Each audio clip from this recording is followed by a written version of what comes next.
Horror is supposed to scare us, to make our heart race, our stomach flip, and yet sometimes it doesn't.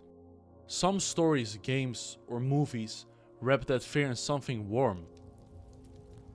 You pick up a book, you play a game, you step into the haunted story. Maybe it's the control we have. Maybe it's the way fear can be experienced without really being threatened. Or maybe it's something even deeper. Whatever it is, there's a paradox here. Fear can feel cozy. And it's something that draws humans to horror for centuries. From folklore to indie games. So why does horror sometimes feel cozy? Today we are going to explore that strange tension. Your body reacts. Heart racing, muscle tensing, but your brain knows you're okay. Psychologists call this safe fear. Roller coasters, haunted houses, suspenseful stories, all play with that same principle. This paradox, fear that calms, lets us experience intensity without actually being at risk. It's the emotional equivalent of sitting by a stormy window. Cozy horror shows that fear doesn't have to be overwhelming. It can be contained, guided, and enjoyable. But that raises the bigger question. If fear is uncomfortable by nature, why do humans choose to feel it at all? Part of it is that fear makes us feel alive. Most of life is predictable, routine, safe, at least for most people watching a YouTube video. Fear interrupts that calm. It taps into something primal. When experiencing that fear, you're so in the moment, everything else just fades away.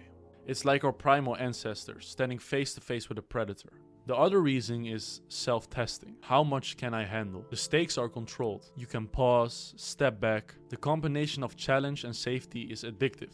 Horror also provides insight. When we face fear voluntarily, or even in general, it stops being a monster and becomes something we can analyze. It teaches us about our emotions, our limits, and the unknown. This is why humans always have engaged with fear. And if you really look into it, across cultures, myths, ghost stories, folklore, they allow controlled confrontation with danger.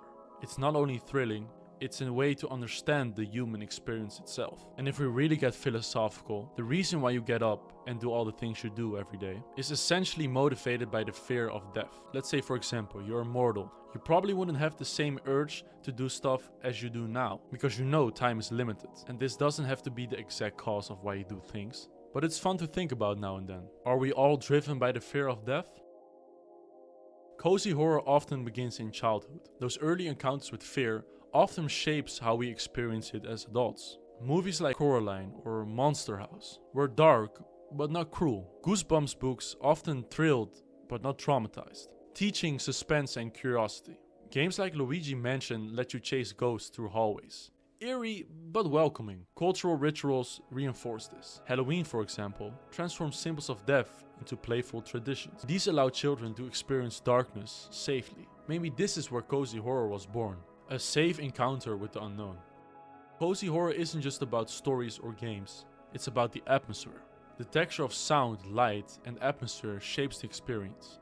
Imagine a quiet corridor, soft music echoing, shadows stretching just enough for you to notice. Every step matters. Every detail draws attention. Tension exists, but it's slow, deliberate, reflective. As I mentioned before, games like Silent Hill 2 and Little Nightmares treat the world itself as a character. Fog, muted colors, distant sounds, these cues create unease, but they're tempered with space to observe. You wander rather than sprint.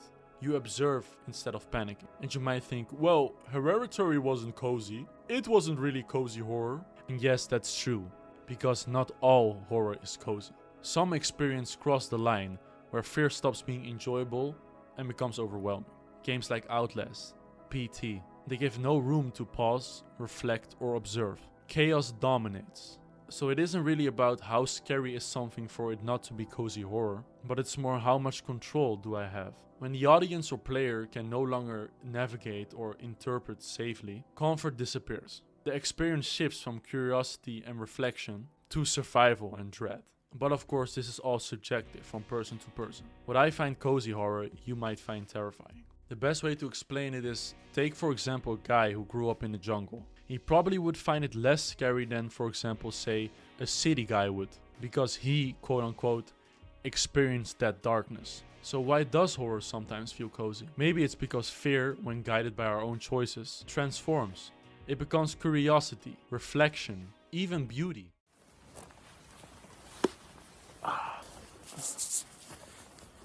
To be honest, I think the real reason why I really like Halloween is because we don't really have it here. I live in a small country in Europe, the Netherlands, Amsterdam. You might have heard of it. So I always loved horror.